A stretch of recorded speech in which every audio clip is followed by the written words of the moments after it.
Like, yeah, it's great. Okay, we're recording. Great. By my count, it is 6 p.m. So we'd like to get started and keep on schedule and make good use of everyone's time. Of course, we'd like to thank Rachel for the Zoom and the food and arranging and the room and everything that has to happen. Council Chair Patrice McKay is here. And Rachel. Yeah, so Patrice actually got a break and she doesn't have to be the chair anymore. So our current chair is now Gary Garrett. Oh, Gary Garrett. But I'm still the vice chair. So Gary is here. And George. And George Hanley. So we have, a majority of the city council. Way to go. Let's have a vote. Quick, do something wild. Okay. We'll remind you that there are microphones in the ceiling. That's you used to have to hold them to speak so that the participants on Zoom would now hear. The participants on Zoom, I am told, now can hear, even with me standing up here shouting at you.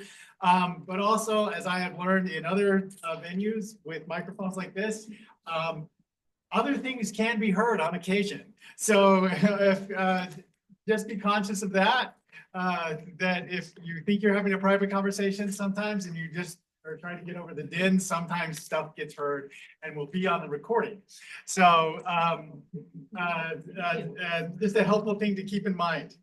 It is a new year of our service in the district organization. And so we have some new members of our boards. Is James here? Yeah, there you go, James Hall. Please introduce yourself. Yes, I'm James Hall. I've lived in Oak Hills for 6 going on 7 years. I love Provo. I've been involved with the design review committee previously, and now I'm excited to serve on the District 2 neighborhood. I have kids, they go to Wasatch, so I care a lot about street safety and making sure that everyone can get around our city safe. Great. Laura Mare. Hi, my name is Laura Mare. I've been living in Provo. This will be 10 years this year. I'm really excited to be part of this program. I've raised my 4 kids here and really love our community and the many programs such as this, volunteer opportunities, just ways to get connected that we have here. And so I hope to learn a lot and be able to represent or help the voice of my neighborhood. Terrific.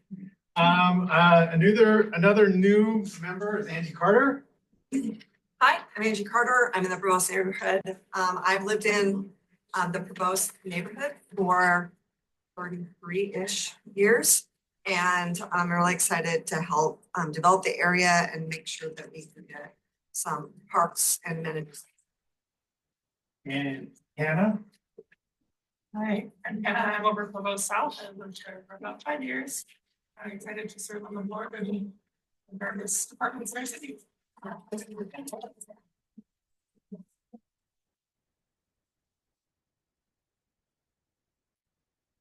Terrific. And of course, Ruth Eldridge Thomas and Ashley Rayback and Catherine Hall and myself, we continue, but there are new elections. So someone else will be conducting the meeting next week or next month. Or in February, yeah. The next time we have a meeting. And that's coming up in our agenda. But our first item on the agenda is a planning item that I think there's some interest in because this is a good crowd for us. And so Rachel, do you want to introduce Mary? Or Yeah. Mary Barnes is. Let me first of all do my little disclaimer.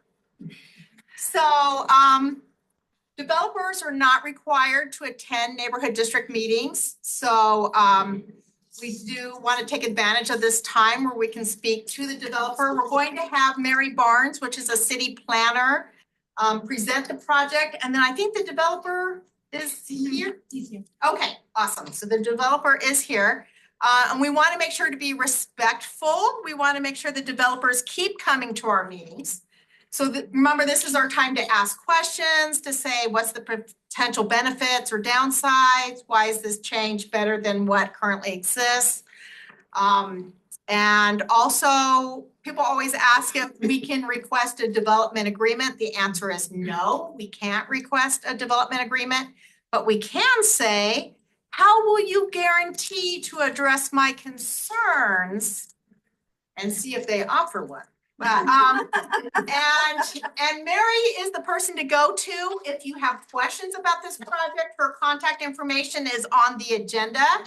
So if you didn't grab one on your way out. And just to show where we're at in the. Hang on. Everything's disappearing now.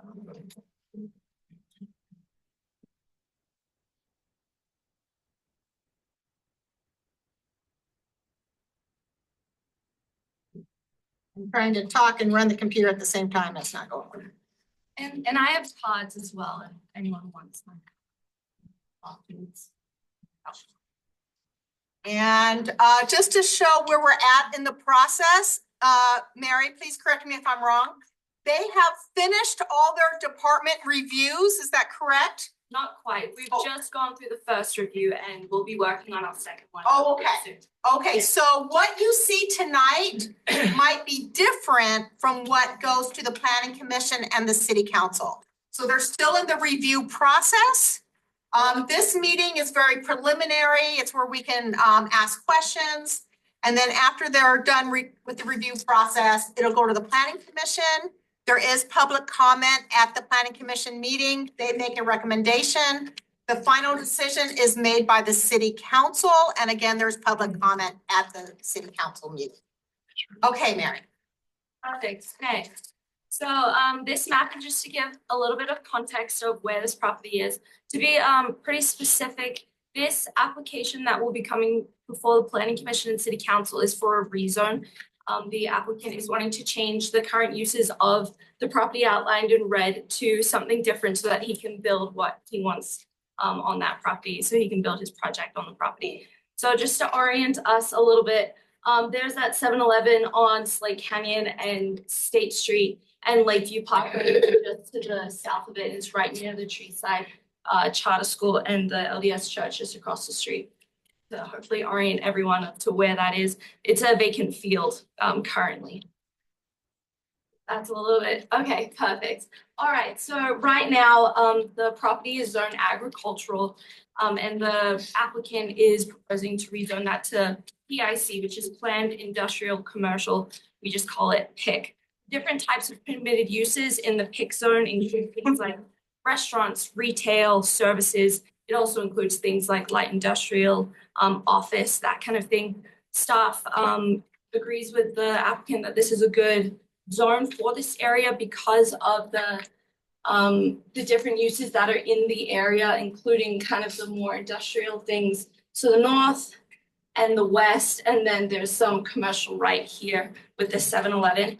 Also, the general plan future land use map also shows this little corner as commercial in the future. So that's why we really wanted to make sure that this is a zone that has commercial land uses so that we can make sure we get something like that in this corner.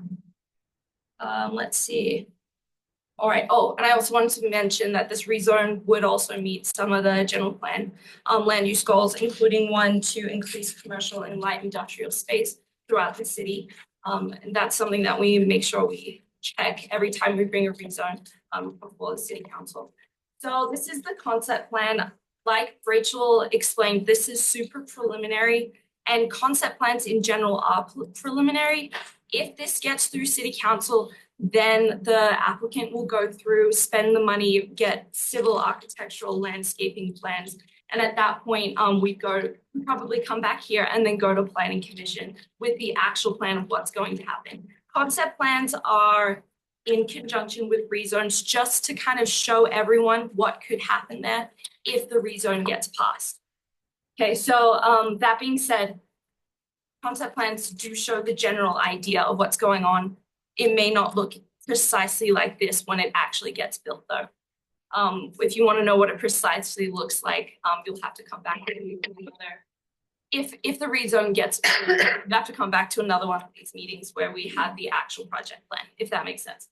So here you can see there's 4 office warehouse units and 1 drive-through unit on the end right there. Let's see what else. There's enough parking on this site currently for all of these uses, but again, that's going to change as we get the specific uses that come in.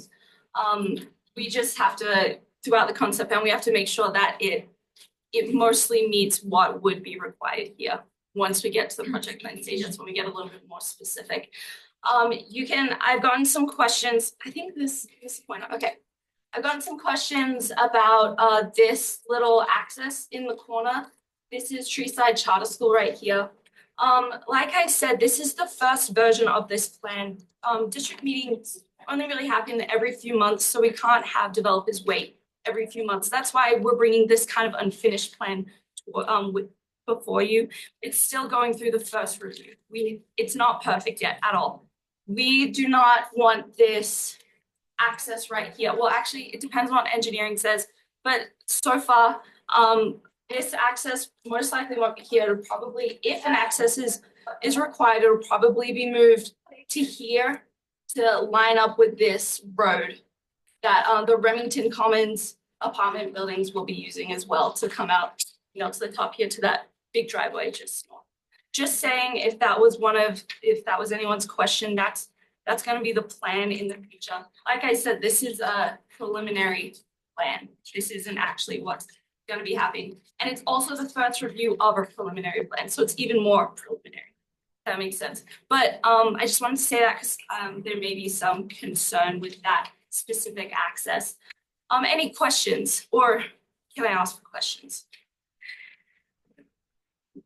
Yes, so driving that street in the morning and in the afternoon when people are trying to get their kids to Treeside and back, really needs to be a light or something there. Is that in the works too? But especially because now we're gonna have more cars trying to make that left-hand turn.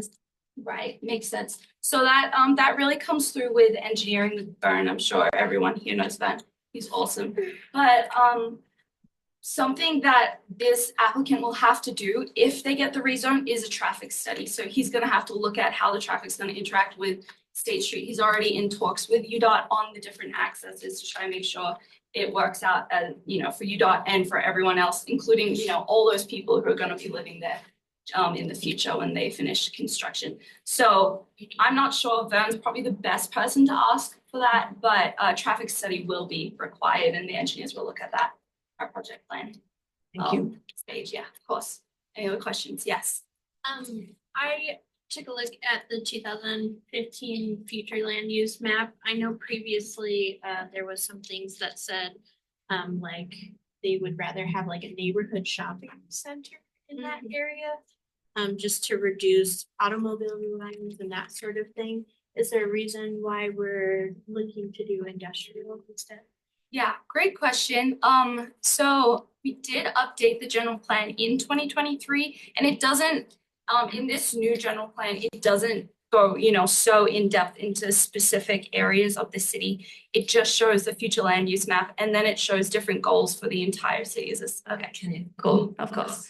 So it shows goals for the entire city. So we don't have that in the general plan right now. It just shows this commercial land use that you can see, it's the pink, right? But with that commercial land use, we want to make sure that the eventual zone that goes on this property allows commercial land uses. It is true that it would also allow industrial uses, but staff feels that that is the best fit for this area is something that can be a blend of the two because industrial uses do well here. And it may be hard for commercial land uses to be viable on the back. Whereas, you know, on the front, something commercial could be viable, if that makes sense.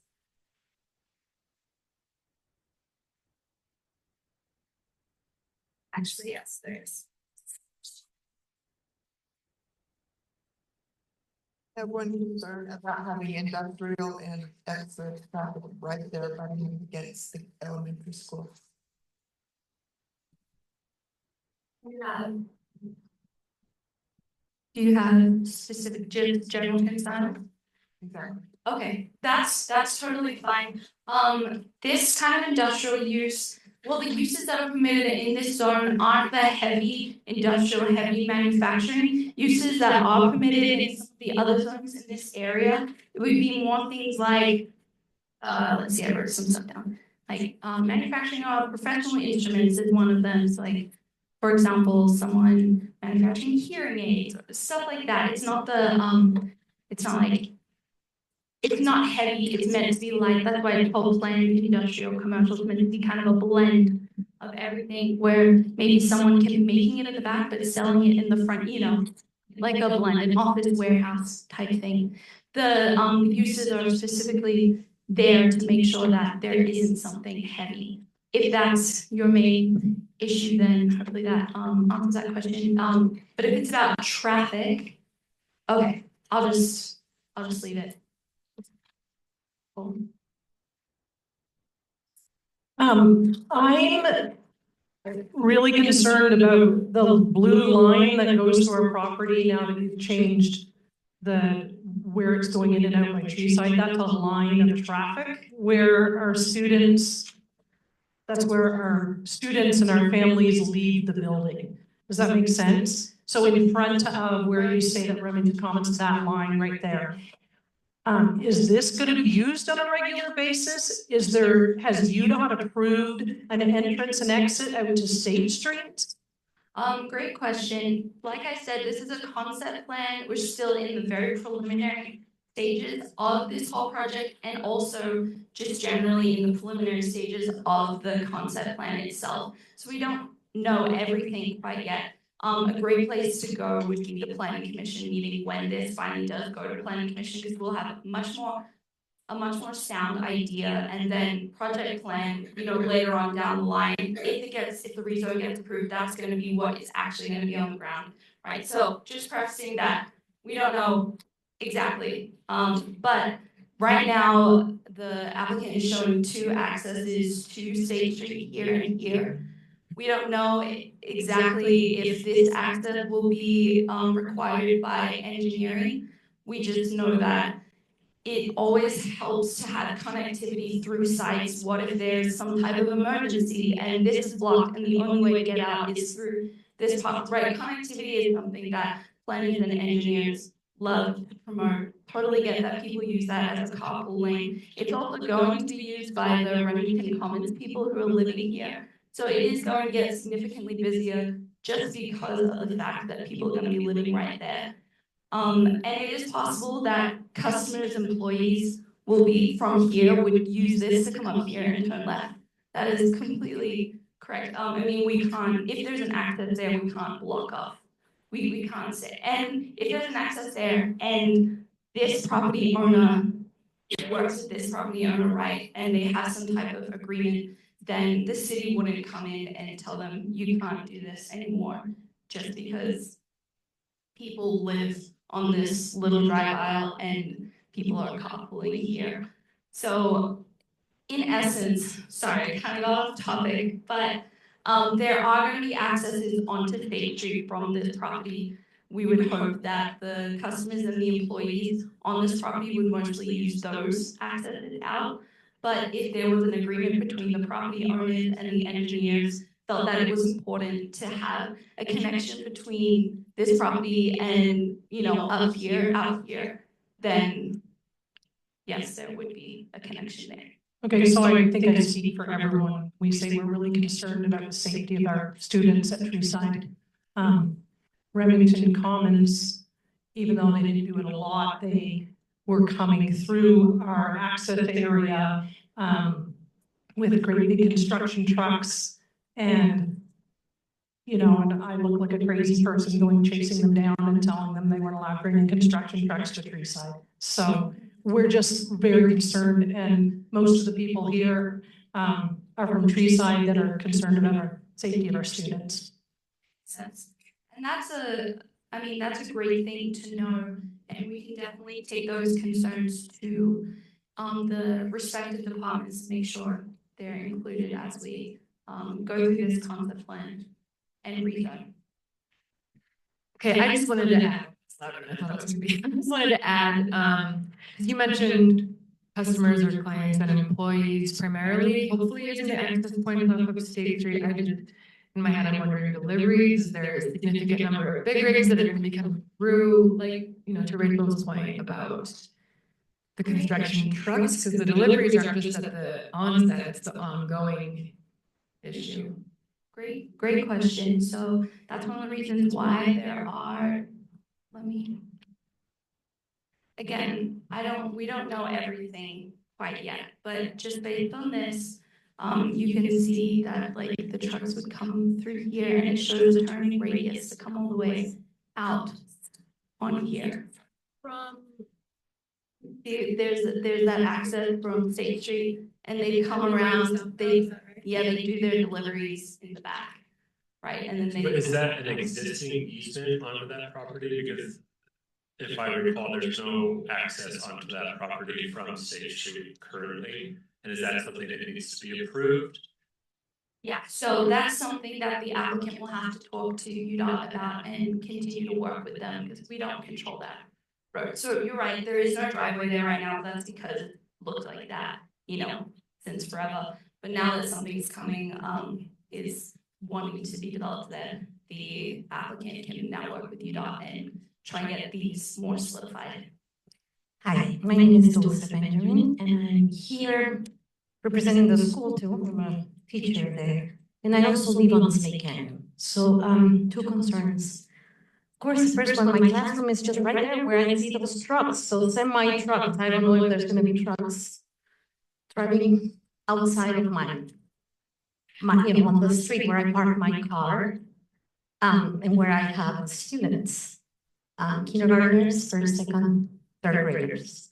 So that's a little bit of, you know, kind of like throws me. I don't understand that very well, but it's kind of like a little, you know, like, oh, that looks like an industrial big place, and I see semi trucks. Are those supposed to be semi trucks? Yeah, so it's showing how, so what these semi trucks are doing, the only thing they're doing is it's showing our engineering department that semi trucks are able to turn around the building without cutting into any of the parking. So I guess they're gonna build a wider road. I parked my car there and it's not very wide. You mean you park your car right here? I park like right, you know, like that. That's my car. So I'm like, wow, that's really close. So that's one of my concerns, you know, like, and I get it that I don't understand very well exactly how you're gonna plan it, but it just seems really close to us. So there's like on this side, if you keep coming this way from my car, it's the playground. There's a gate, but there's a playground, and you know, kids are crazy. The balls go out. We're always like trying there, and because of the homeless people problem, you know, I'm always going out and trying to see what's going on because we have kids, we have a lot of things going on right there. And now there's gonna be other things. It's just a little concern. Another one, traffic. Traffic, there's that intersection with 7-Eleven. You know how many accidents there are there? How many people have lost their lives there or close to, you know, like that? It's horrible already. Semi trucks and more like big cars there. I have teenagers on my street. I have my kids and I always, every time I hear an ambulance or when I'm in my classroom, I think, who, what? And I know it's most likely there. So just a big concern about that, or two big concerns. So, Ryan, I think I'll just quickly say, just so you know, because this is an agricultural zone and this is a residential zone, because this is going to be a commercial. Oh, okay. Because it's gonna be a commercial property, a transitional buffer is required, a 10-foot landscaping strip with trees to help buffer those types of uses a little bit more. And Ryan, did you wanna say anything? I think I can answer a lot of these questions. Yeah. Can I take it for a second? Can I add something real quick about the buffer? While you're walking up, she'll ask a question. Sorry. We'll ask- It's just real quick about that landscape buffer. I was wondering if you had opinions, maybe we could get like an opaque buffer, like a landscape fence? That's not one of the, I'd have to go back and look, but I don't believe that's one of the requirements. It's the requirements, it's like something like you could do a fence, you could do a hedge, or you could do this third option. It doesn't have to be all three, and it doesn't have to be the wall, right? So it would be up to the property owner to work within the code to just do what the code requires. But I can go back and look at that if you wanted to email me later. Hi, I'm the owner. Maybe I can answer some of these questions. I think I can help a little bit. A couple of things you need to understand. There were some pieces of ground at the very top here. Maybe you can show that, Mary, that I didn't own when I bought the piece. We worked with Remington Commons. These couple pieces here, these little slivers. We've since acquired those, and so part of our agreement with Remington Commons, if you look at their plan, they've got some stuff planned for this big pad out front. The townhouses, from what I remember, is that correct? So there's gonna be some additional traffic. Their only way in and out is through this blue line, which is actually just the water line there, but there isn't access there. We're trying to help them out. So what we're trying to do is we're gonna try to add an access right here where they can come in and out through our parking lot. I don't want any of your school traffic through my parking lot. You don't want any of my parking or my or my traffic in your area, right? Believe me, I have another project around a school, another charter school. They get an immense amount of traffic early morning, afternoon. I understand that. So we would prefer, originally there was an access there, that's not gonna happen. This is a curbed and guttered situation back here. I can't drive through there. So there's some concerns of people saying, hey, we're gonna come back here and drive here. I don't have any reason to go back there. So there's a curb and gutter. We have the landscape buffer as well. You're gonna have all this stuff back here. You can't get there unless you drive over the curb. So if you drive over the curb and hit somebody, you're doing something a little more aggressive, right? So ultimately, we're trying to get all this traffic to circulate around our building and go back out on State Street. We don't wanna do anything with the school if we can help it. Your traffic is probably more likely gonna come in and pick up your kids, and they're gonna come through my parking. I can't stop that. I'm okay with that. But you gotta understand, when it gets really busy, people try to find the ways in and out, the easiest path of resistance, right? So I'm assuming you're gonna see a lot more of your traffic come through my parking lot that I'm more concerned about than mine going through yours, but it could happen. I don't know when Remington Commons is gonna do their stuff. I don't know when they've got that plan. But ultimately, I don't own this piece right here. So we've got to give this guy access to his piece. At some point, he's going to do something with that. The only way we can do that is we're trying to share an access off of State Street.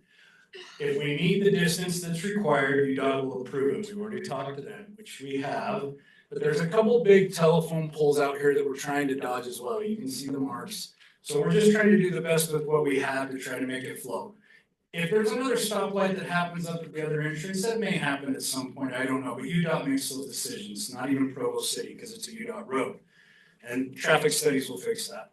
But ultimately, we don't know what kind of tenants we're going to get in here. We do end up with a lot of tenants that are, we own other properties that are somewhat similar.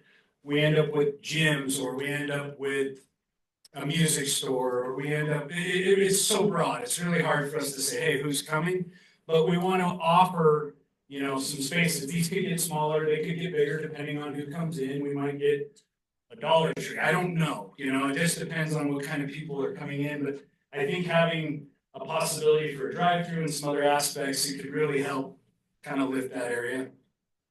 We'll see. But ultimately, we're trying to generate all the traffic to come around the building. It will be contained within sight, with the exception of that one in and out that could be shared with Remington Commons, but everything should stay from that road east. Nobody should be ever driving into the school parking lot or parking over there. If they do, we'll obviously ticket them or tow them if they're coming out of our parking lot. They're not supposed to be over there. But I'm more concerned about the school having people come and pick their kids up, come in through here to take a right because it's easier to come out and then drive through the parking lot and come out. We're okay with that. It is what it is, but it's the best layout for the situation.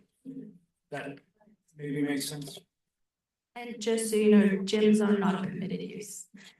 Oh, I'm just making sure everyone knows. I threw that one in there. This, yes, with the orange mask.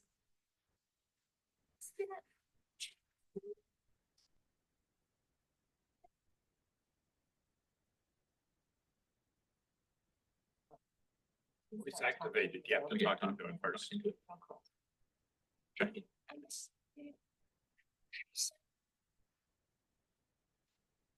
Don't worry about it.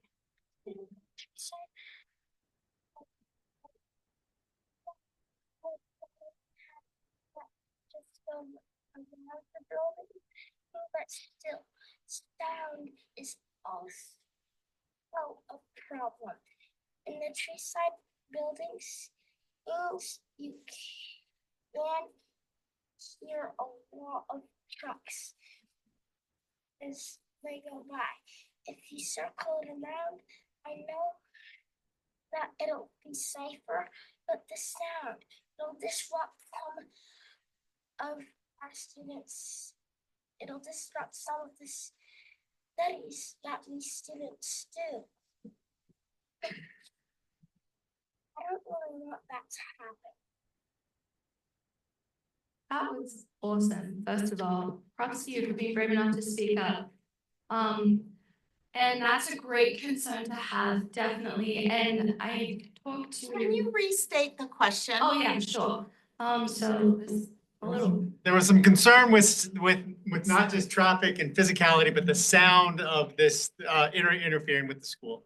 So that was Which is definitely a completely valid concern. I know that the north part of Riverton Commons is under construction right now.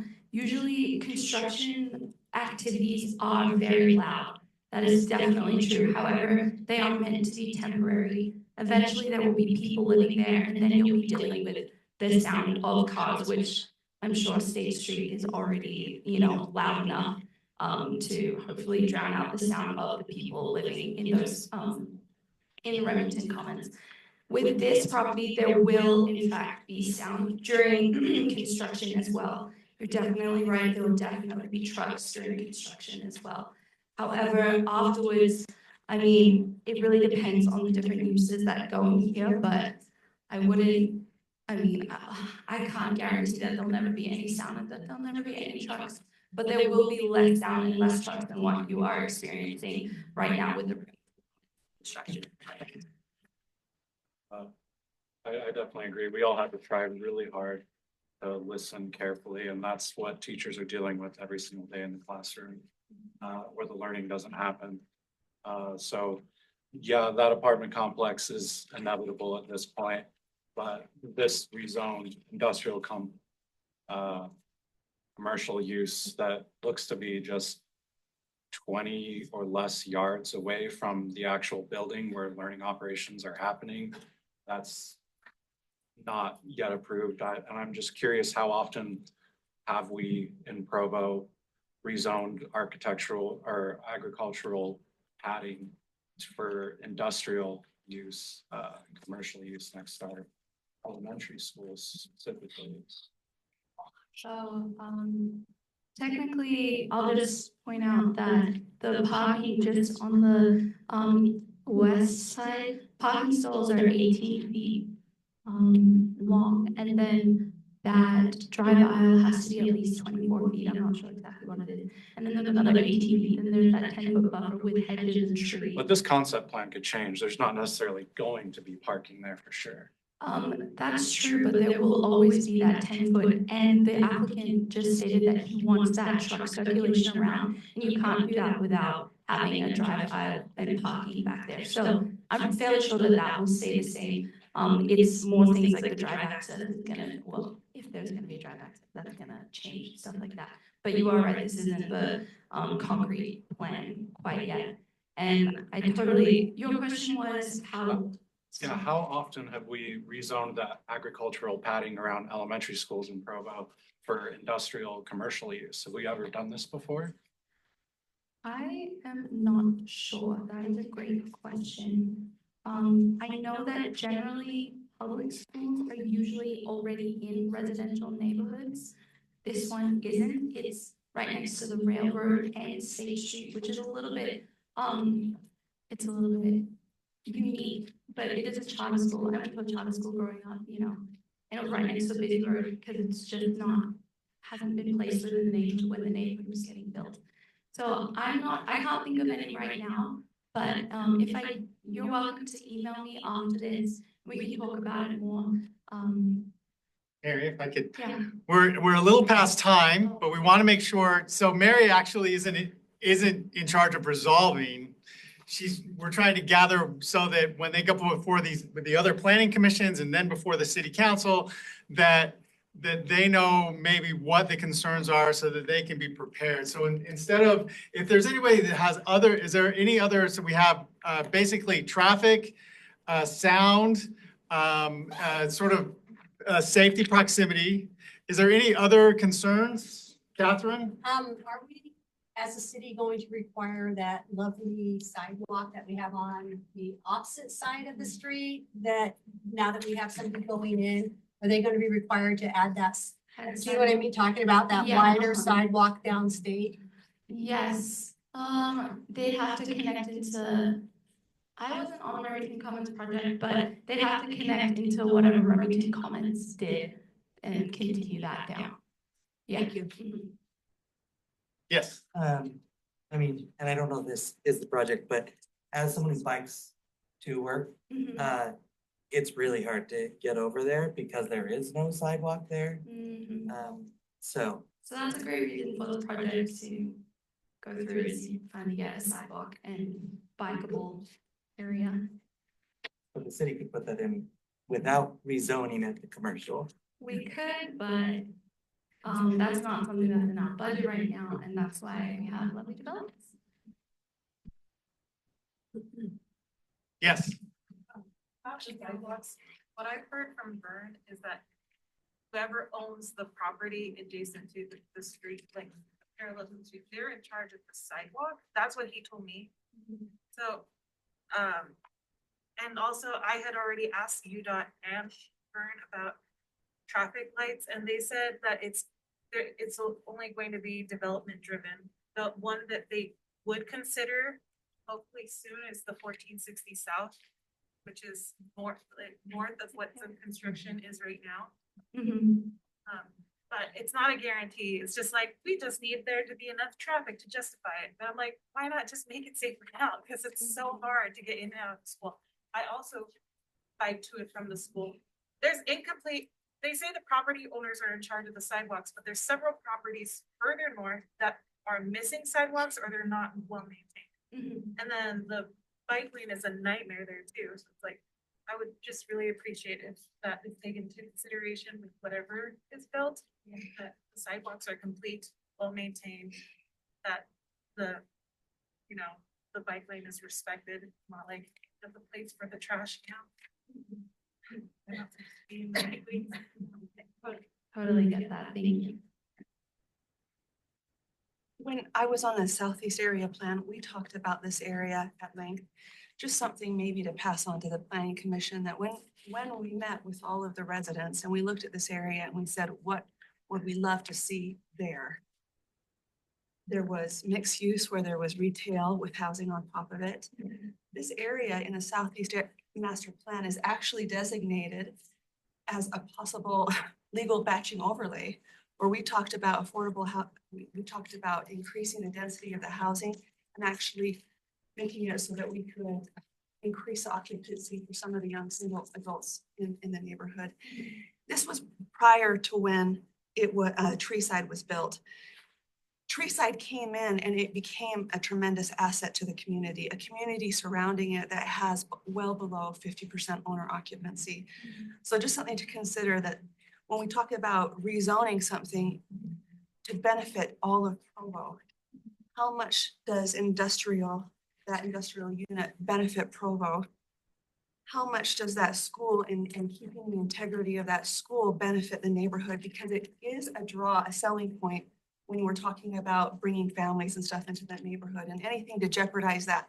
I wonder when you weigh out, you know, the benefits of an industrial property versus, you know, an asset that you're selling to the community. And I only throw that out too, is that we are maybe taking away some of the future things that we had talked about as far as housing that was more conducive to the young single adult. Thank you. Great. One thing that is helpful is if we conduct a bit of a straw poll. In that poll, we have a lot of people here, so it's an honor system.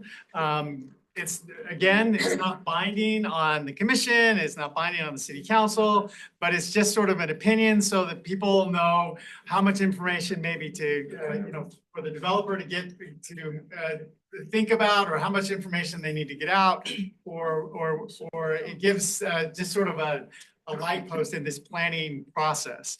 But we'd like only those that are in District 2, that live in District 2 to show a raise of hand, sort of if you're in favor, sort of in the general idea or the general direction that this is going, or not. Is that sufficient, Rachel? Yes, that's good.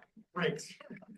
So those that would be, we'll start with those that would be opposed to this general idea with making use of this land. Please show just by an uplifted hand. Opposing? Opposing, yes. I have to be able to count.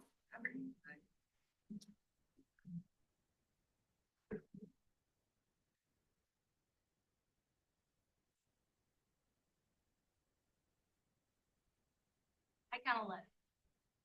Great. Those in favor, like this, show any support for this project.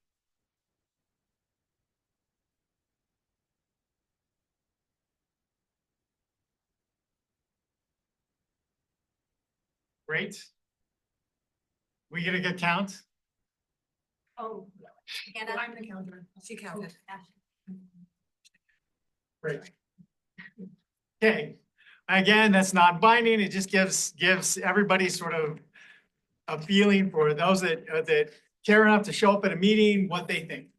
And we appreciate, I know that input is appreciated by the Planning Commission and the city. That's probably why we have a majority of the city council here. So that's really helpful. Thank you.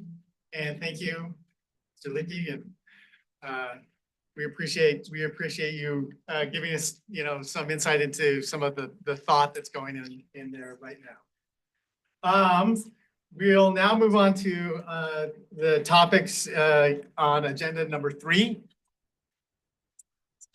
And that topic number 1, or topic A, 3A, is election of the District 3 chair, the vice chairs, and the secretary. What's that? Oh, District 2. Okay. So number 3 on the agenda. The election of district chair, vice chairs, and secretary.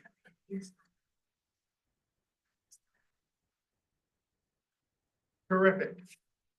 Are there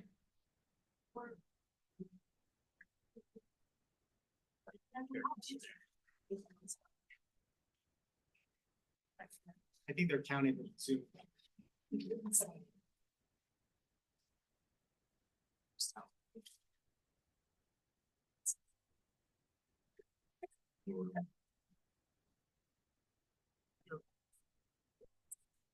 Here.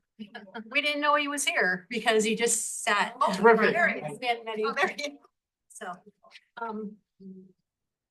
Great. Are there any nominations, I guess? So we have, so Have a all ballot. those on the board can run. And Hannah was the only one that wanted to run for secretary, so you're secretary.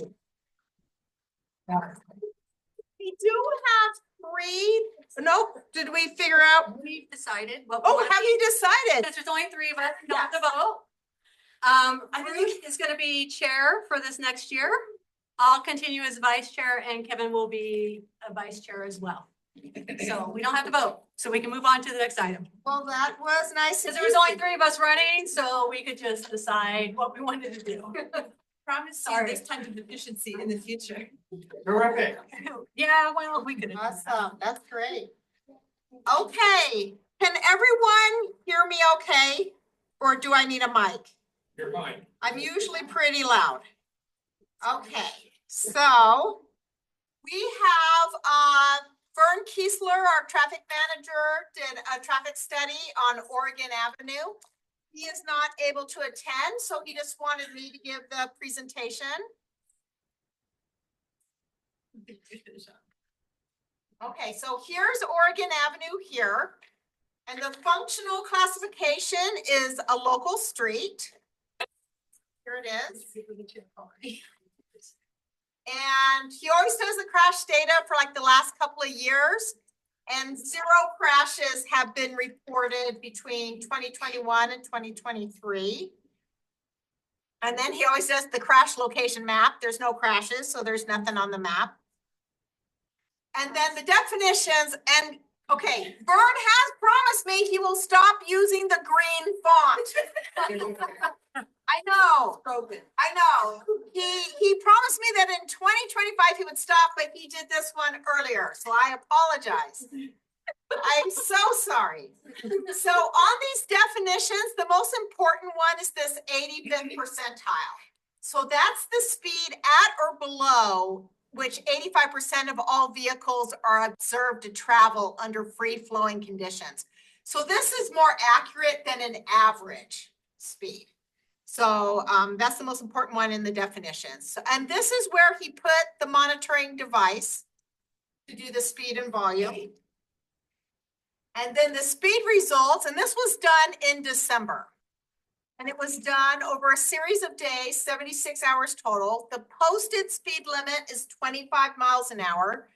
The northbound average speed was 29, but the 85% speed was 38. So that's the one that most people are going. The southbound average is also 29, the 85% is 34. So the overall average is 29, the 85% is 35. And then he always likes to clock the highest ones.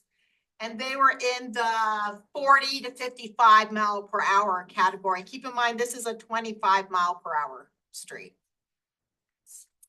And then volume, it's about northbound, about 5 vehicles per hour, southbound 6 vehicles per hour. So not a very busy street on that. And so the summary, 0 crashes in 3 years. Posted speed limit is 25 miles per hour. The average is 29, but the 85% speed is 35. And total vehicles is about 10 vehicles per hour. And then possible solutions provide speed information to the police department so they can do more patrols, and also request the police department to do a radar speed trailer. And so, and that's what he's recommending. He's not recommending any type of stoplights or like a permanent speed, your speed sign or anything like that. But that's where that is, and that's his contact info if you want to contact him. And keep in mind that if you want speed studies done in your neighborhood, like on your street, if you're concerned about speeding, those are approved by your board members, and then we pass it on to Vern. And okay, well, that's it for me. Great. Thanks, Rachel. Our next act is from Catherine and McKay, talking about our matching grant proposal and our, so go ahead. So our matching grant proposal revolves around Wasatch Elementary School. So if you're from there, there were some concerns even when the site was selected and was starting to be built about traffic. being whoa, sorry, that light is really bright if you stand right there. Being too fast. So we identified two possible locations for traffic control signs. They're the ones that have both the posted speed limit plus it flashes what the current car speed limit is. And those two locations are Briar Avenue in the yellow and Locust Lane here. And this Wasatch Elementary is down here. So those ones, we're working with Vern Kiesler to do the traffic studies right now. The grant is mostly written. We're just waiting for the extra data and for the next item on the agenda to help fill that out. But that's what the grant is proposed to be. And if you are in, we need to take a vote that that's what we want to do. So when You're we saying the vote, electronic signs with the speed limit was. so it has like the posted speed limit and then it tracks the car's speed and it will flash the car's speed with the little yellow lights. Have you ever gone up on 9th East past the temple and you come down around that curve and there's one that always flashes? I'm always at like 32, not 30. Sorry. But I mean, like it's impossible because you're catching speed as you're going downhill. So it'll be like those, yes. And what's the rationale for having flashing lights instead of, say, stop signs? These are traffic calming measures. They did a lot when they were putting Wasatch Elementary in to try and do as much. 820 North is a big one that they worked on trying to calm those. We looked at a couple other roads to see if those would be more viable, but these are areas actually where there already has been identified some issues. Those are just what we found to be successful in other neighborhoods, including Slate Canyon. And so it catches their attention. Did you want to say something? They're not the warning light flashing signs. It's They're just it's just gonna show the speed. It's It's gonna show, hey, this is what you're going. If you're going flashes like fast, this. the number will flash, but there's not additional stop signs. So if you're doing 30 in a 30 So zone, it stays solid. in this neighborhood, there's a lingering philosophy. Anytime that any of the neighbors have asked about additional stop signs, two things have come back. They said, well, ambiguity actually helps the speed. The people sort of race to the spotlight and then accelerate off. And so they tell us, the engineers tell us that ambiguity. And there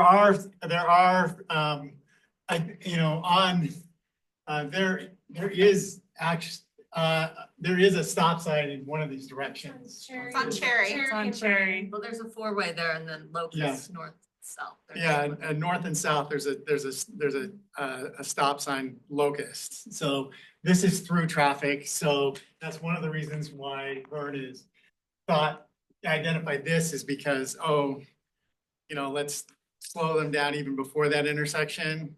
And there is a stop sign north and south that way.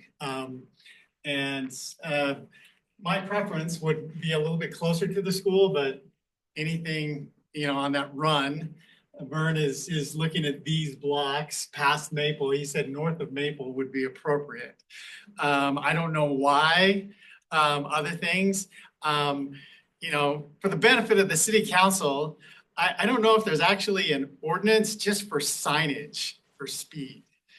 Vern sort of wants justification of data, but I think it would just give parents peace of mind to say, hey, this is a school zone, and I don't know what the prohibition about any of that would be, but Vern seems to believe that there is a prohibition even about signage. And I know that there has been a cantankerous neighbor on Elm who on one of these signs was going to go up.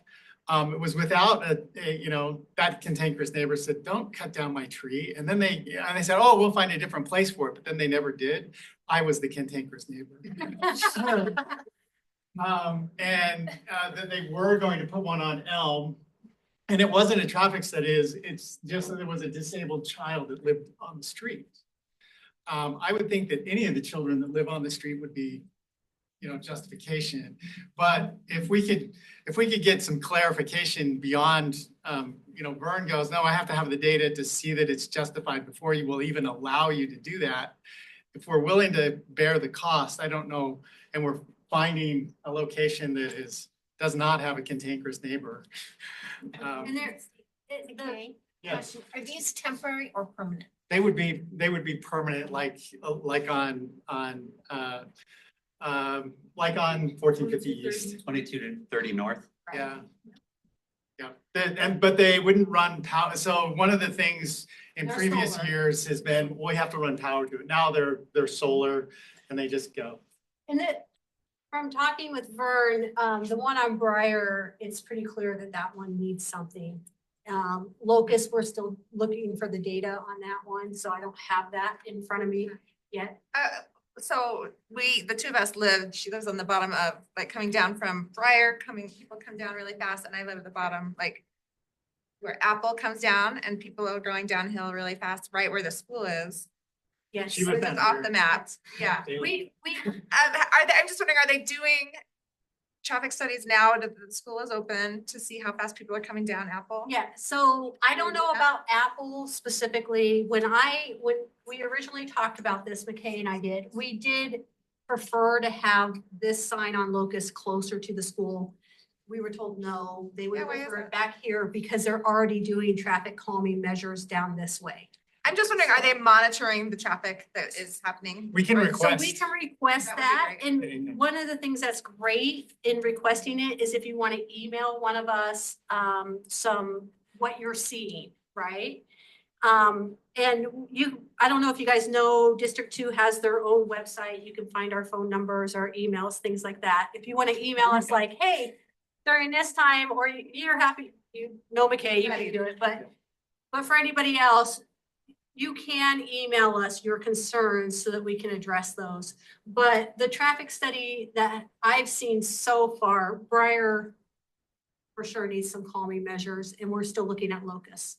So, And with this project of putting up the not super bright flashing lights. no, they're not super bright. yeah. But would it give us data such that Yes. eventually, if we wanted a Yes. stop sign, we could continue that? So the signs themselves do not collect data. Okay. They're. The one on Slate Canyon does, It and that's does? what we're looking at. Oh, okay. Yes, sorry. So There's two different, there's an older sign that does not, and the one that we just installed last year on Slate Canyon Road does collect data that the city then collects and analyzes and decides what further needs to be done. So that includes speed, number of cars, the things that Rachel basically just discussed on that traffic study. They will be able to gather that from these signs. So we're planning on getting the same sign as Slate Canyon, if that wasn't clear, sorry. If you don't know the one we did on Slate Canyon, it does collect data for them. So, and it is solar powered, so you don't have to tap into that. And they're not gonna be flashing in your windows at night. When I said flashing, I always hit that one because I'm going downhill and I'm like, I'm at 32. Or the one on Tip View that always catches me now, it's like, you're over the 25, and I'm like, dang it. Catherine, so this is every year we get to apply for $7,500, which will just about pay for the signs. It should just come right right in under our 75, but we have a little project that is taking up the remainder of that from Excellent. last year. Do you want to talk about, it does require a matching grant of Yes. service hours? Do you want to move Yeah. on to that? Well, I didn't know if we wanted to vote for the project first and then move to the service hours. or- Sure. I mean, I'm asking.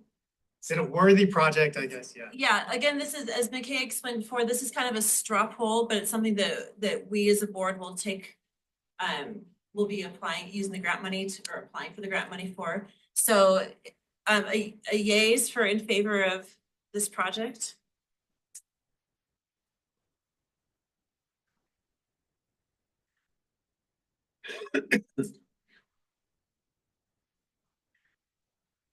Have there Excuse been myself. incidents in these areas that are problems? Like, can you tell us why they're looking at these areas? Are there?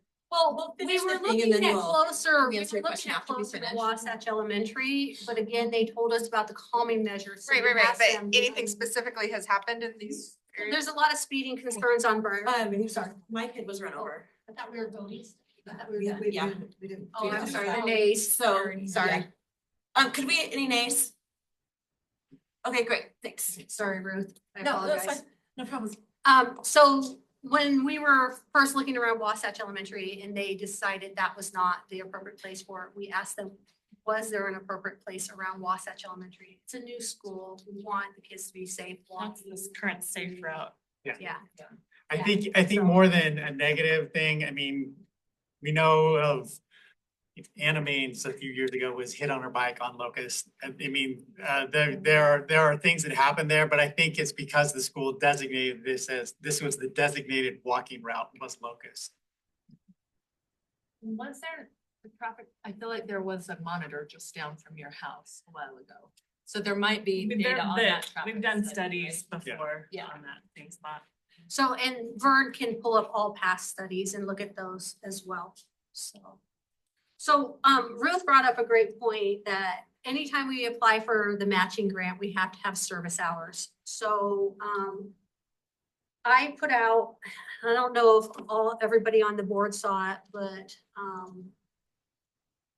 kind of I like SurveyMonkey, so I sent out surveys to the board to see if how they feel about it. But our current service hours are not enough to match the grant. So we need to have more service hours. So one of the projects we're going to look at is a State Street cleanup. This is our south entrance to Provo City, and it just does not look great. We'll put it that way. So we're going to start, and I apologize. I pulled this off of Utah County parcel maps, and I couldn't quite get it to fit the way I wanted it to. I'm not that great at it, but we're going to begin at Provost Elementary because that'll allow us some parking. Because we can't have a lot of cars on the street, because we will be going down both sides, picking up trash and weeds. And with council members Whipple's good graces, we'll have a, what do you call that? Go ahead, sticker puller upper. Yeah, it's the sticker roller that we can use to pick up the goat head seats that Those are concerned about biking and things like that. That's a great contribution from Councilmember Whipple. And then we'll have some signs up about shoulder work, caution there, we're voted as a group to spend some of our money to buy. We need safety vests, so we're gonna have some safety vests available for that particular project and then for future projects, because we do have a lot of heavy traffic streets in our neighborhood or our district. But we'll be going through and we'll be cleaning this up because it is on State Street. Oh, I apologize. There was a request also that we include this little overpass for the bikers because it's really dirty. I know this is only about 2 miles, but we're going both directions, and hopefully with teams of 4, we'll meet in the middle, kind of thing. And some areas like around the cemetery will be a little bit easier because that's pretty much, there's not a lot of trash that collects there. It'll probably be more heavily down here in the weeds. So we'll be doing that. I apologize. May 3rd.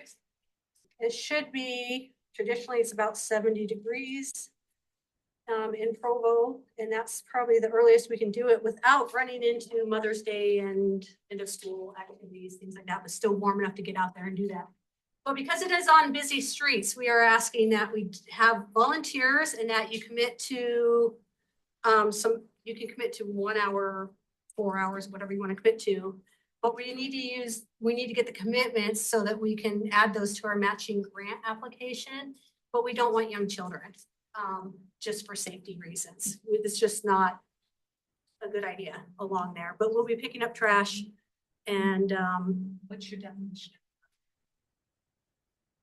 if you have to monitor them, you know what I mean? So like teenagers. Yeah, yeah. I'm getting 16 from council members, so I kind of second that. They need to be able to have good caution, or, you know what I mean? Because you will be on the side of a very busy road with cars doing, 55 in some areas, 45 in others. So we don't want any accidents, right? So 16 and up, at least. Time. I haven't set a time yet. We've got a couple months, but we just need to, in the SurveyMonkey, 8 out of 12 board members responded and all 8 were for this project. If anybody has anything for or against, or. I think if it's okay, we'll just approve the project unless if you raise your hand if you don't want it to happen. So let's go ahead and say it's approved. In terms of, can you explain a little bit more the commitment that we need? Like people don't necessarily have to like sign up for hours today, but as long as your emails are on the list on the back, then we'll be able to get you times and dates and That would have able been to sign great. up. I should have done that and I meant to do it. Sorry. I come from work straight here, so sometimes I forget what I'm doing when I get here.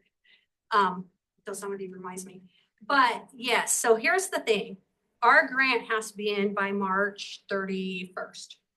And technically it needs to be in this month because we want them to review it and give us any questions they might have that might hold us up on the signs back and still have time to revise it if necessary. I don't have it in front of me, Rachel, but I think I know, I'm trying to get there. Do you know how many hours we need? It's in an email. I could look it up, but I think we need over 1,000 more hours is what I'm thinking. Well, I think 1,000 not more 1,000 dollars. hours. Not hours, sorry. So every hour equates out to, what is it, $15? $15. $15. And so as long as you have a project like this one, then we can go forward with the grant. Because we can also, if you have other projects that are going on that are happening within the District 2 boundaries, whether that's, you know, church groups, scout groups, anything like that, that are improving the neighborhood, you can always count those. But I would definitely go ahead with the application and just put, we have this project going on, and then we'll worry about getting enough hours later. So one thing when Rachel, by the way, Rachel deserves a round of applause because Provo City's Employee of the Month last month, and we so appreciate all the work she does for us. So thank you, Rachel. When she talks about service projects, they have to be something that is, how do you want to say it, visible, Rachel? Like something that improves the community. It can't be. Yes, it has to be, I have to be able to see the improvement if I'm driving or walking through your community. So raking leaves, painting a fence, cleaning up trash, pruning trees, yes. Bringing your sick neighbor a meal, no. Teaching free piano lessons, no. I can't see those when I walk through your neighborhood. It has to be something that improves the exterior of your neighborhood. So what about all the hours? Because I know McKay has spent tremendous amount of time on improving the walking paths. And that is already incorporated in the grant application, but we're still shy. The time you've spent and on the old Willow Lane access and all of that, okay. Those hours plus the cemetery cleanup, Provo cemetery cleanup have already been accounted for, but we're still falling short.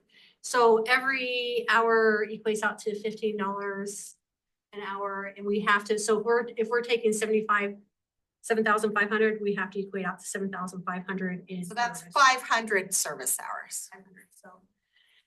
That we still need. No, that's total. Oh, but we just need the $1,000. Yeah, we have like 66. I think we're around 1,000. If we had 16, we can get. So it sounds like there's, is there any more? No, I'm good. Unless anybody has questions about it. Sounds like there are two requests. One, make sure your emails are written on the sign up sheet in the back so that you can keep hearing about this. Second request, please put May 3rd on your calendar now to come dig trash with your neighbors.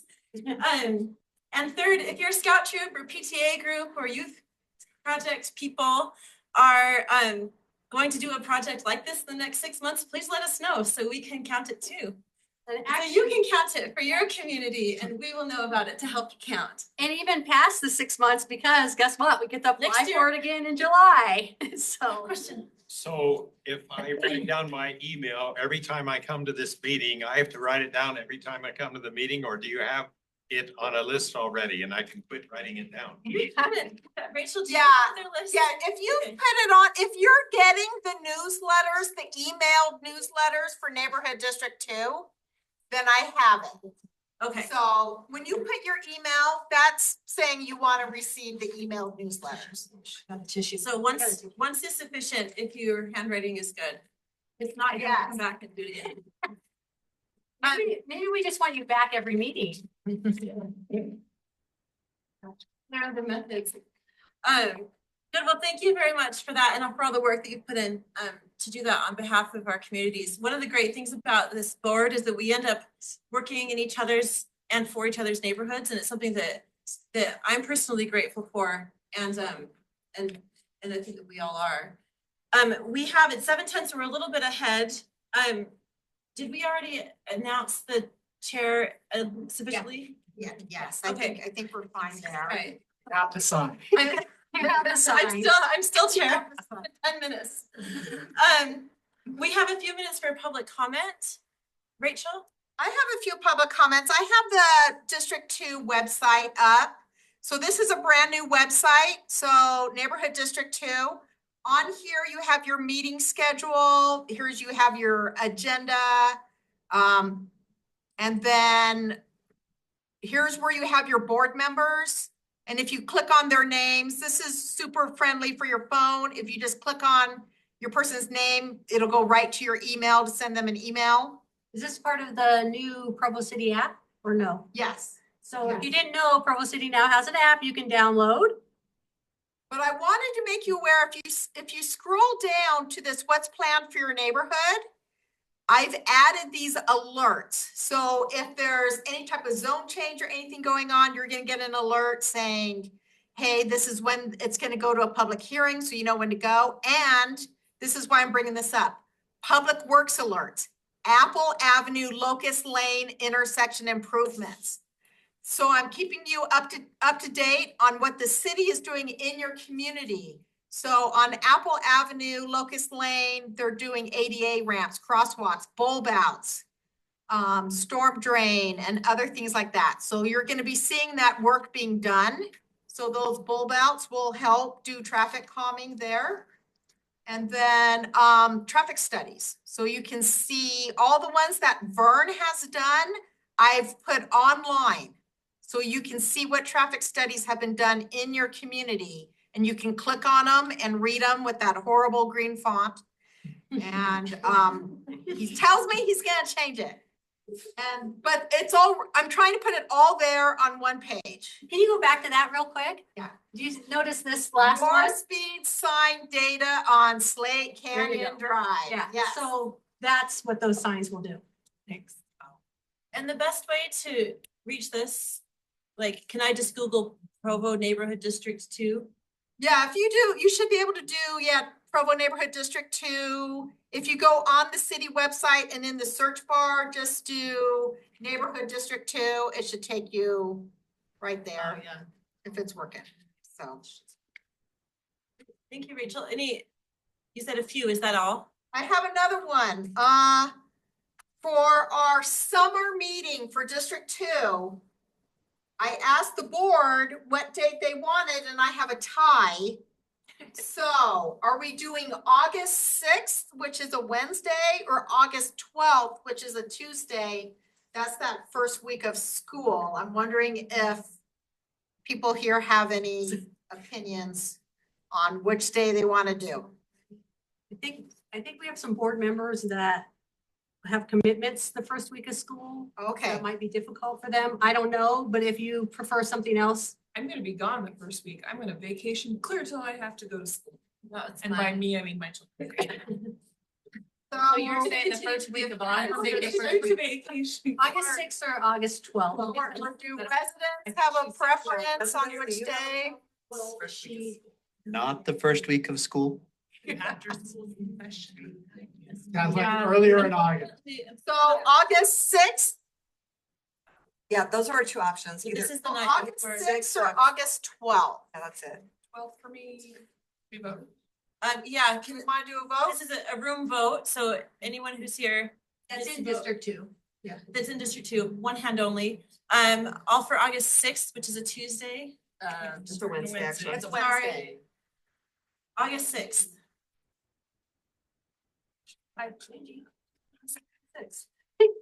more than 12, come on. I don't know what I want. I will not be. I'm abstaining. My wife is looking up what day the first day of school is. That might help. And we can join. Oh, I think it's the August 13th for the 12th, but Yeah, I think it's the 12th. It's not. Rachel, do you know what the August 12th is the first day of school. so this will be the night of the first day of school, which is a great time to abandon leave your 100%. children with babysitters and let them debrief. Okay, so August 6th, we had a count. August 12th. not have a count. Oh, sorry. August 6th, people raise your hand again. Knowing that August 12th is the first day of school. Y'all gotta commit, McKay, knock it I off. Nice job.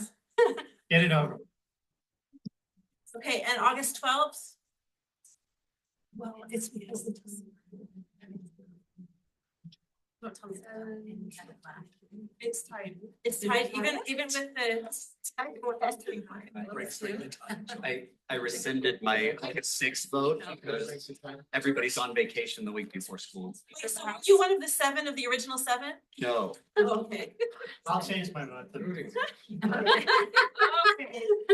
Well, Way to stand firm. who is an option? There's dinner. Yes, did we get? There's dinner for your children. August 12th is the day. Okay, what about people on Zoom? Put it in the Q&A if you want the 12th, which is a Tuesday. We didn't count the Zoom people. Oh. They haven't voted. Can we do that in 2 minutes and we'll take other public comments? and we'll Yes, get a final yes. answer? I'll promise it'll be a really efficiently run meeting. This I can give you. More public comments. I think we need to thank Don Chewy's for dinner tonight. It was delicious. If you didn't try it, please try something before you go, but it was really good. And it's also lovely to support a neighbor or District 2 business. Thank you. With an olay of affirmation. Yes. Joy, please. Can we just stand here? Is that okay? Yes. I just wanted to see if we know a status on, mention the 2 playgrounds at the old Wasatch that are half on Parks land and half on now BYU land. I feel like we should have a plan about that. Those playgrounds are heavily used by the community, including BYU students out doing like exercise ninja moves, nights, weekends, summers. I hate to lose, one of the playgrounds is only a few years old. I hate to have them chopped in half. I'm wondering if we can make a plan of how to preserve those, whether we lease a few extra feet for a few, for a few decades from BYU, that would be hard. But maybe we move them a few feet. I don't know what our choices are. Maybe we get money to rebuild them elsewhere. But we're gonna lose our only playgrounds for big kids shortly if we don't have a plan. So I wanted to suggest that we think about that and make a plan. She put in a lot of work to get that little playground. Oh, the other playground, thank you. It was The effort. playground by the bathrooms that our neighborhood worked for 5 years with Provo Parks to get that put in.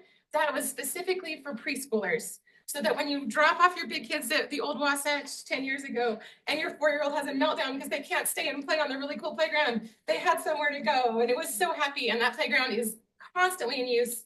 Even in the winter, it's so happy to see our beautiful children playing there, but I hate to lose our big kid playgrounds, especially when they're in pretty good condition. So would love to invite our district leadership or whoever to think about that. Yes. So can you explain which there's 2 playgrounds and is one okay and the other is not, or they both cut in half? They're adjacent, so you could consider them as one, I suppose. The kids called them differently because they're colored different and different grades would use them. So I think of them as 2 separate, but I guess you could call them one. So one was on the former Wasatch property. So they're both half and half, not quite half and half, but straight through the playground. The property line goes literally right through the playground. And so some of the equipment is on BYU side and some is on Kiwanis Park side. And so it seems really tragic to me to lose half a playground, or what will happen when, I don't know how that's gonna go down. Do we just rip it up? Do we move it? I don't know. We need a BYU facilities person, right? But I think we should be talking, yes. Laura had a question. Do you or McKay or somebody else know about the tennis courts? Are those always? Those are all Kiwanis Park. Yeah. So the tennis, McKay knows this, McKay and I have talked about it. I did ask this question 2 years ago when the mayor was here at one of our meetings and people didn't really know anything. So I'm just following up with that now. Before demolition has already happened and we've lost our chance to find a solution on this. I don't know if you're busy, but tomorrow night is another one of these all district meetings with the mayor. That would be an excellent place to bring this up again. Well, this sounds like something that, I mean, I'm trying not to be self-interested because I live near the park, but this sounds like something that is of an urgent concern and something that kind of fits. I think each of our neighborhoods have kind of big park and green space concerns. So it sounds like that's going to be a theme over the year and something that maybe we can collectively, both as a board and as neighbors, continue to work on and communicate about. George, please. Yeah, I mean, if we want to move quickly on this, if you want to draft a letter of concern and you want to put any signatures on it you want, and I can request a meeting with you or any other representatives with Doug, our Parks and Rec director.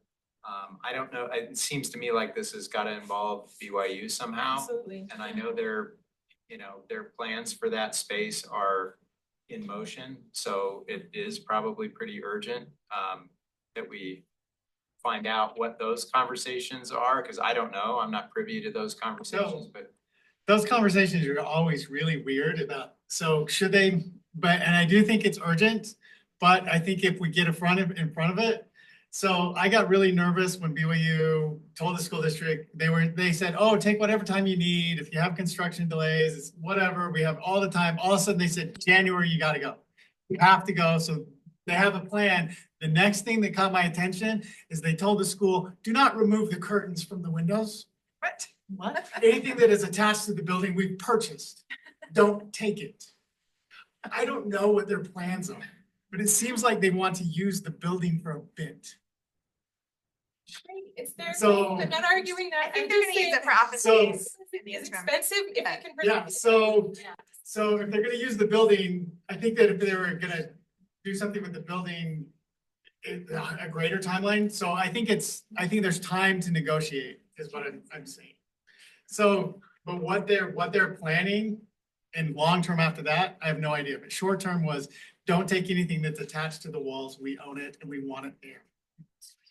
I think George had a great point. If we draft a letter, get some signatures behind it, then he can ask for a meeting. And I think that's the direction we should go. I mean, I would look to guidance, to the city council for guidance. So whatever you tell us to do, we'll do. yeah, I mean, I don't know yet like I say, I don't know what conversations might have already happened between the mayor's office and BYU about that space, or Doug knows, but if we can get this on Doug's radar right away and say, look, at some point, if this isn't already in discussion, this needs to be addressed, and we would like to figure out some way to resolve this to the neighborhood's satisfaction, then I think that's the best we can do at this point. It's kind of an administrative thing, but I'm just trying to, help put it directly onto the desk of the people who need to see it. Ruth? Yes, should we take a vote that, is anyone here opposed to your name being on a letter drafted by our chair of District 2?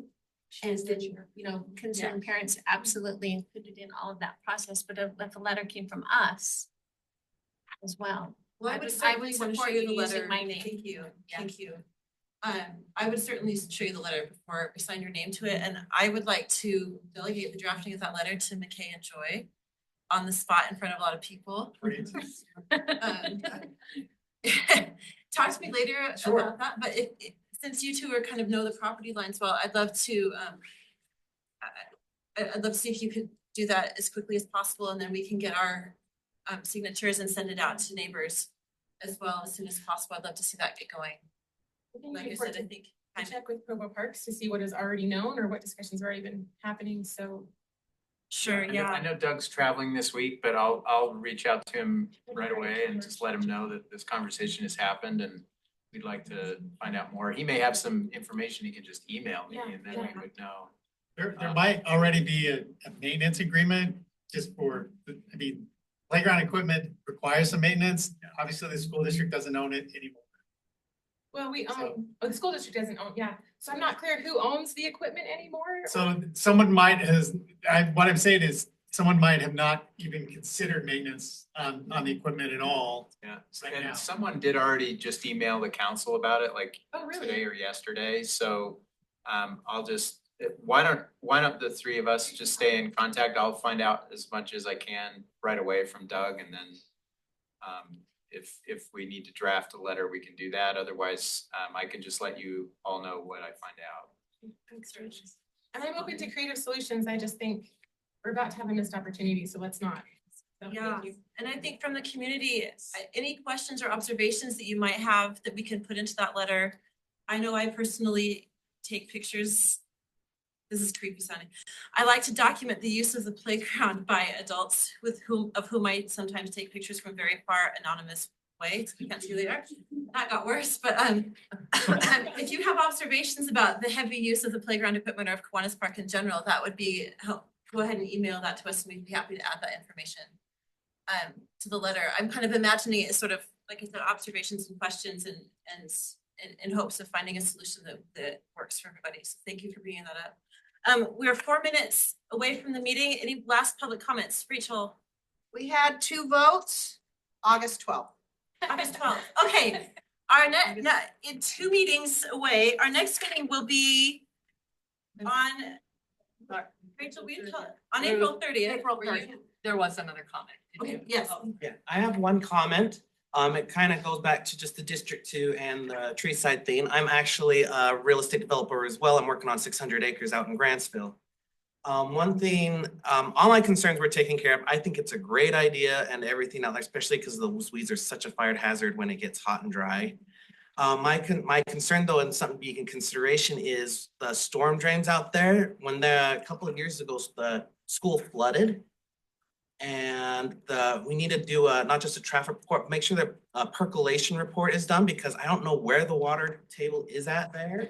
So it's just both for the development as well as the school. And if we can get some better storm drains out there, that would be very beneficial to the whole community on that whole road. And also, what about making an additional road to go with the whole city plan there, connected to Lake Point Drive or Avenue, whatever that was, Parkway. It was Lakeview Parkway, and that way they could have an additional entrance and exit onto the main road where most of the trucks will be going anyways. So that flex space doesn't have a lot of employees, and I just thought that might be I like the idea of the development there. Thank you. We'll take one last comment.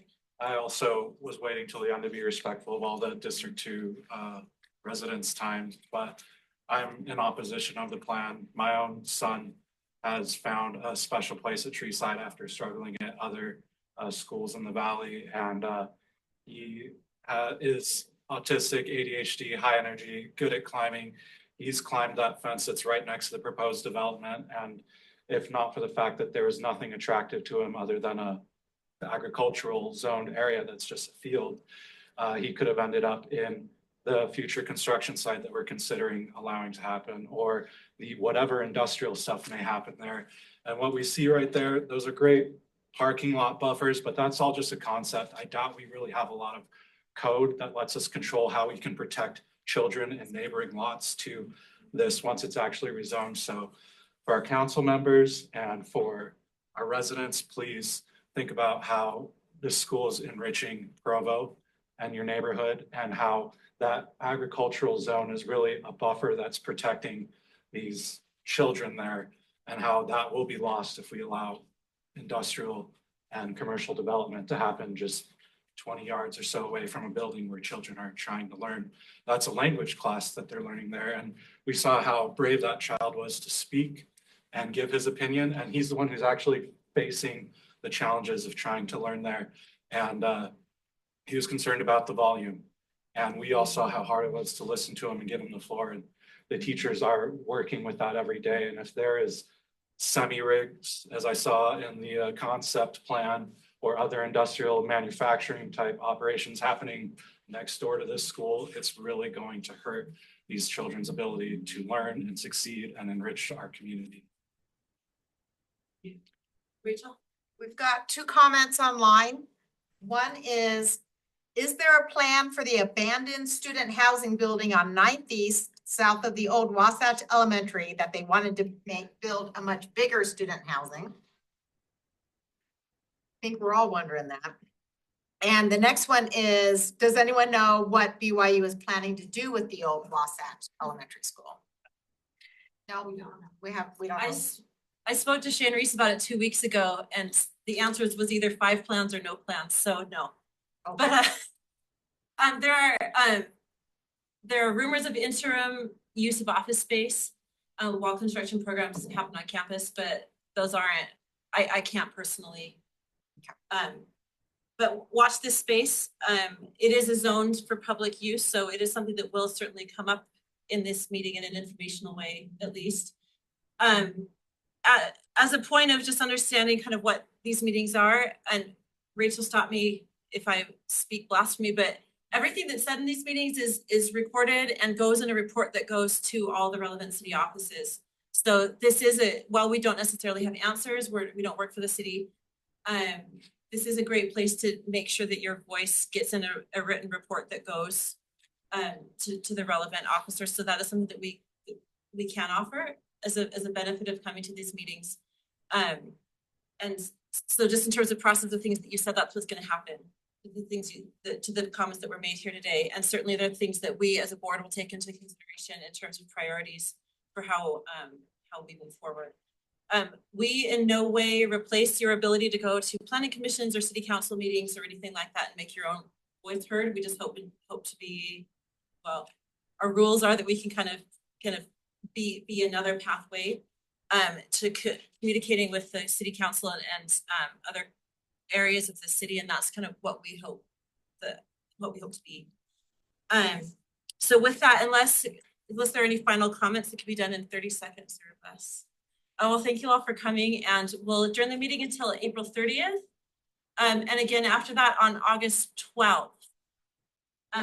Dinner will be served at those meetings, and hungry children are welcome. Awesome. Thank you. Thank you.